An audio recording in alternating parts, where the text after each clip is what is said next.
Give thanks to the Lord, for he is good, for his loving kindness, his graciousness, his mercy, his compassion endures forever.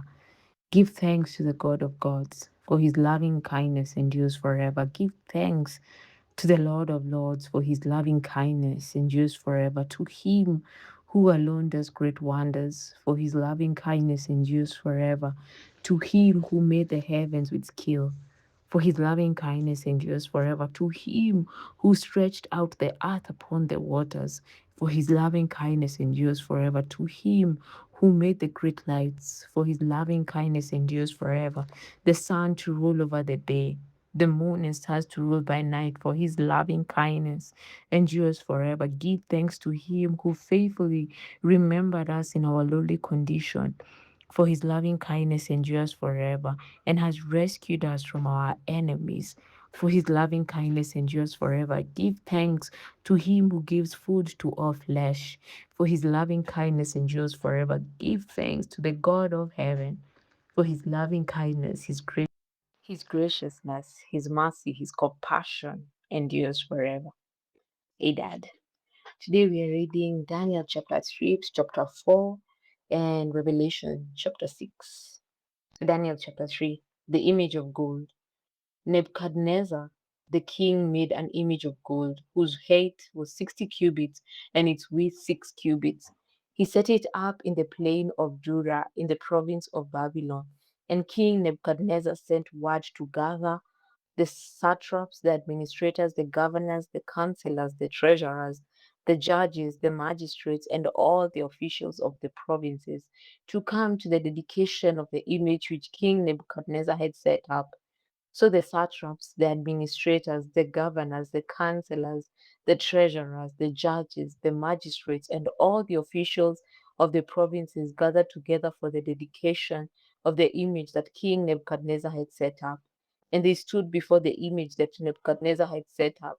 Then a herald cried aloud, "To you it is commanded, O peoples, nations, and languages, that at the time you hear the sound of the horn, flute, harp, lyre, and psaltery, in symphony with all kinds of music, you shall fall down and worship the gold image that King Nebuchadnezzar has set.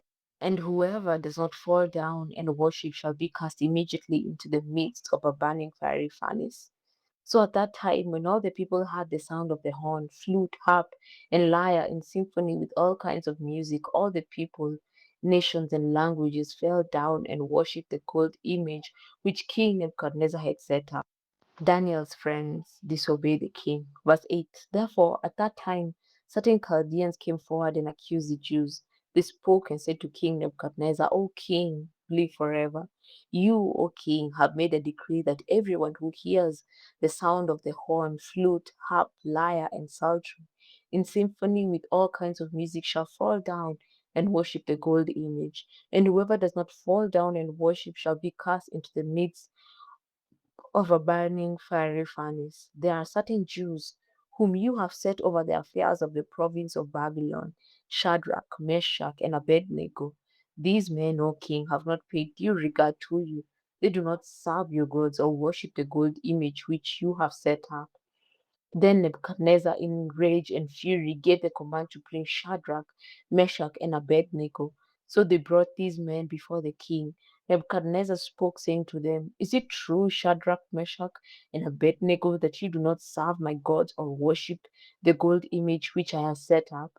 Now, if you are ready at the time you hear the sound of the horn, flute, harp, lyre, and psaltery, in symphony with all kinds of music, and you fall down and worship the image which I have made good. But if you do not worship, you shall be cast immediately into the midst of a burning fiery furnace. And who is the God who will deliver you from my hands?" Shadrach, Meshach, and Abednego answered and said to the king, "O Nebuchadnezzar, we have no need to answer you in this matter. If that is the case, our God, whom we serve, is able to deliver us from the burning fiery furnace, and he will deliver us from your hand, O king. But if not, let it be known to you, O king, that we do not serve your gods, nor will we worship the gold image which you have set up." Saved in fiery trial. Verse 19. Then Nebuchadnezzar was full of fury, and the expression on his face changed toward Shadrach, Meshach, and Abednego. He spoke and commanded that they heat the furnace 7 times more than it was usually heated. And he commanded certain mighty men of valor who was in his army to bind Shadrach, Meshach, and Abednego and cast them into the burning fiery furnace. Then these men were bound in their coats, their trousers, their turbans, and their other garments, and were cast into the midst of the burning fiery furnace.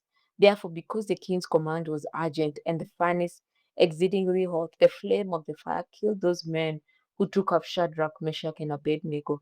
And these 3 men, Shadrach, Meshach, and Abednego, fell down, bound into the midst of the burning fiery furnace. Then King Nebuchadnezzar was astonished, and he rose in haste and spoke, saying to his counselors, "Did we not cast 3 men bound into the midst of the fire?" They answered and said to the king, "True, O king." "Look," he answered, "I see 4 men loose, walking in the midst of the fire. They are not hurt, and the form of the fourth is like the Son of God." Nebuchadnezzar praises God. Verse 26. Then Nebuchadnezzar went near the mouth of the burning fiery furnace and spoke, saying, "Shadrach, Meshach, and Abednego, servants of the Most High God, come out and come here." Then Shadrach, Meshach, and Abednego came from the midst of the fire, and the satraps, administrators, governors, and the king's counselors gathered together, and they saw these men on whose bodies the fire had no power. The hair of their head was not singed, nor were their garments affected, and the smell of fire was not on them. Nebuchadnezzar spoke, saying, "Blessed be the God of Shadrach, Meshach, and Abednego, who sent his angel and delivered his servants who trusted in him. And they have frustrated the king's words and yielded their bodies that they should not serve nor worship any God except their own God. Therefore, I make a decree that any people, nation, or language which speaks anything amiss against the God of Shadrach, Meshach, and Abednego shall be cut in pieces, and their houses shall be made an ash heap, because there is no other God who can deliver like this." Then the king promoted Shadrach, Meshach, and Abednego in the province of Babylon. Chapter 4. Nebuchadnezzar's second dream. Nebuchadnezzar the king, to all peoples, nations, and languages that dwell in all the earth, peace be multiplied to you. I thought it good to declare the signs and wonders that the Most High God has worked for me. How great are his signs, and how mighty his wonders! His kingdom is an everlasting kingdom, and his dominion is from generation to generation. I, Nebuchadnezzar, was at rest in my house and flourishing in my palace. I saw a dream which made me afraid, and the thoughts on my bed and the visions of my head troubled me. Therefore I issued a decree to bring in all the wise men of Babylon before me, that they might make known to me the interpretation of the dream. Then the magicians, the astrologers, the Chaldeans, and the soothsayers came in, and I told them the dream, but they did not make known to me its interpretation. But at last Daniel came before me. His name is Belteshazzar, according to the name of my God. In him is the spirit of the holy God. And I told the dream before him, saying, "Belteshazzar, chief of the magicians, because I know that the spirit of the holy God is in you, and no secret troubles you, explain to me the visions of my dream that I have seen and its interpretation." These were the visions of my head while on my bed. I was looking, and behold, a tree in the midst of the earth, and its height was great. The tree grew and became strong. Its height reached to the heavens, and it could be seen to the ends of all the earth.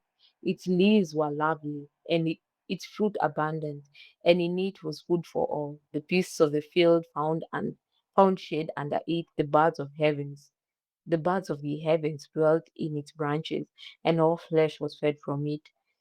I saw in the visions of my head while on my bed, and there was a watcher, a holy one, coming down from heaven. He cried aloud and said thus, "Chop down the tree and cut off its branches, strip off its leaves and scatter its fruits. Let the beasts get out from under it and the birds from its branches. Nevertheless, leave the stump and roots in the earth, bound with a band of iron and bronze, in the tender grass of the field. Let it be wet with the dew of heaven, and let him graze with the beasts on the grass of the earth. Let his heart be changed from that of a man. Let him be given the heart of a beast, and let 7 times pass over him. This decision is by the decree of the watchers, and the sentence by the word of the holy ones, in order that the living may know that the Most High rules in the kingdom of men, gives it to whomever he will, and sets over it the lowest of men. This dream I, King Nebuchadnezzar, have seen. Now you, Belteshazzar, declare its interpretation, since all the wise men of my kingdom are not able to make known to me the interpretation, but you are able, for the Spirit of the Holy God is in you. Daniel explains the second dream, verse 19. Then Daniel, whose name was Belteshazzar, was astonished for a time, and his thoughts troubled him. So the king spoke and said, Belteshazzar, do not let the dream or its interpretation trouble you. Belteshazzar answered and said, My lord, may the dream concern those who hate you, and its interpretation concern your enemies. The tree that you saw, which grew and became strong, was high reached to the heavens, and which could be seen by all the earth, whose leaves were lovely and its fruit abundant, in which was food for all, under which the beasts of the field dwelt, and in whose branches the birds of the heaven had their home. It is you, O king, who have grown and become strong, for your greatness has grown and reaches to the heavens, and your dominion to the end of the earth. And inasmuch as the king saw a watcher, a holy one coming down from heaven, saying, Chop down the tree and destroy it, but leave its stump and roots in the earth, bound with a band of iron, and bronze in the tender grass of the field. Let it be wet with the dew of heaven, and let him graze with the beasts of the field, till 7 times pass over him. This is the interpretation, O king, and this is the decree of the Most High, which has come upon my lord the king. They shall drive you from men. Your dwelling shall be with the beasts of the field, and they shall make you eat grass like oxen. They shall wet you with the dew of heaven, and 7 times shall pass over you, till you know that the Most High rules in the kingdom of men, and gives it to whomever he chooses. And inasmuch as they gave you the command to leave the stump and roots of the tree, your kingdom shall be assured to you, after you come to know that heaven rules. Therefore, O king, let my advice be acceptable to you. Break off your sins by being righteous, and your iniquities by showing mercy to the poor. Perhaps there may be a lengthening of your prosperity. Nebuchadnezzar's humiliation, verse 28. All this came upon King Nebuchadnezzar. At the end of the 12 months, he was walking about the royal palace of Babylon. The king spoke, saying, Is not this great Babylon that I have built for a royal dwelling by my mighty power and for the honor of my majesty? While the word was still in the king's mouth, a voice fell from heaven. King Nebuchadnezzar, to you it is spoken. The kingdom has departed from you, and they shall drive you from men, and your dwelling shall be with the beasts of the field. They shall make you eat grass like oxen, and 7 times shall pass over you until you know that the Most High rules in the kingdom of men and gives it to whomever he chooses. That very hour the word was fulfilled concerning Nebuchadnezzar, that he was driven from men and ate grass like oxen. His body was wet with the dew of heaven, till his hair had grown like eagle's feathers, and his nails like bird's claws. Nebuchadnezzar praises God, verse 34. And at the end of the time, I, Nebuchadnezzar, lifted my eyes to heaven, and my understanding returned to me, and I blessed the Most High, and praised and honored him who lives forever. For his dominion is an everlasting dominion, and his kingdom is from generation to generation. All the inhabitants of the earth are reputed as nothing. He does according to his will in the army of heaven, and among the inhabitants of the earth. No one can restrain his hand or say to him, What have you done? At the same time, my reason returned to me, and for the glory of my kingdom, my honor and splendor returned to me. My counselors and nobles resorted to me. I was restored to my kingdom, and excellent majesty was added to me. Now I, Nebuchadnezzar, praise and extol the honor of the king. Now I, Nebuchadnezzar, praise and extol and honor the King of heaven, all of whose works are truth and his ways justice. All those who walk in pride, he is able to put down. Revelation chapter 6. First seal, the conqueror. Now I saw when the Lamb opened one of the seals, and I heard one of the 4 living creatures saying with a voice like thunder, Come and see. And I looked, And behold, a white horse. He who sat on it had a bow, and a crown was given to him, and he went out conquering and to conquer. Second seal, conflict on earth. Verse 3. When he opened the second seal, I heard the second living creature saying, "Come and see." Another horse, fiery red, went out, and it was granted to the one who sat on it to take peace from the earth, and that people should kill one another. And there was given to him a great sword. Third seal, scarcity on earth. Verse 5. When he opened the third seal, I heard the third living creature say, "Come and see." So I looked, and behold, the black horse, and he who sat on it had a pair of scales in his hand.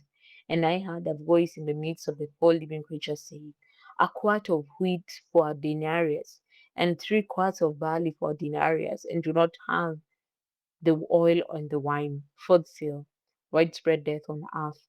Verse 7. When he opened the fourth seal, I heard the voice of the fourth living creature saying, "Come and see." So I looked, and behold, a pale horse, and the name of him who sat on it was Death, and Hades followed with him, and power was given to them over a fourth of the earth, to kill with sword, with hunger, with death, and by the beasts of the earth. Fifth seal, the cry of the martyrs. Verse 9. When he opened the fifth seal, I saw under the altar the souls of those who had been slain for the word of God and for the testimony which they held. And they cried with a loud voice, saying, "How long, O Lord, holy and true, until you judge and avenge our blood on those who dwell on the earth?" Then a white robe was given to each of them, and it was said to them that they should rest a little while longer, until both the number of their fellow servants and their brethren who would be killed as they were was completed. Sixth seal, cosmic disturbances, verse 12. I looked when he opened the sixth seal, and behold, there was a great earthquake, and the sun became black as sackcloth of hair, and the moon became like blood, and the stars of heaven fell to the earth as a fig tree drops its late figs when it is shaken by a mighty wind. Then the sky receded as a scroll when it is rolled up, and every mountain and island was moved out of its place. And the kings of the earth, the great men, the rich men, the commanders, the mighty men, every slave and every free man, hid themselves in the caves and in the rocks of the mountains, and said to the mountains and rocks, "Fall on us, and hide us from the face of him who sits on the throne, and from the wrath of the Lamb. For the great day of his wrath has come, and who is able to stand?"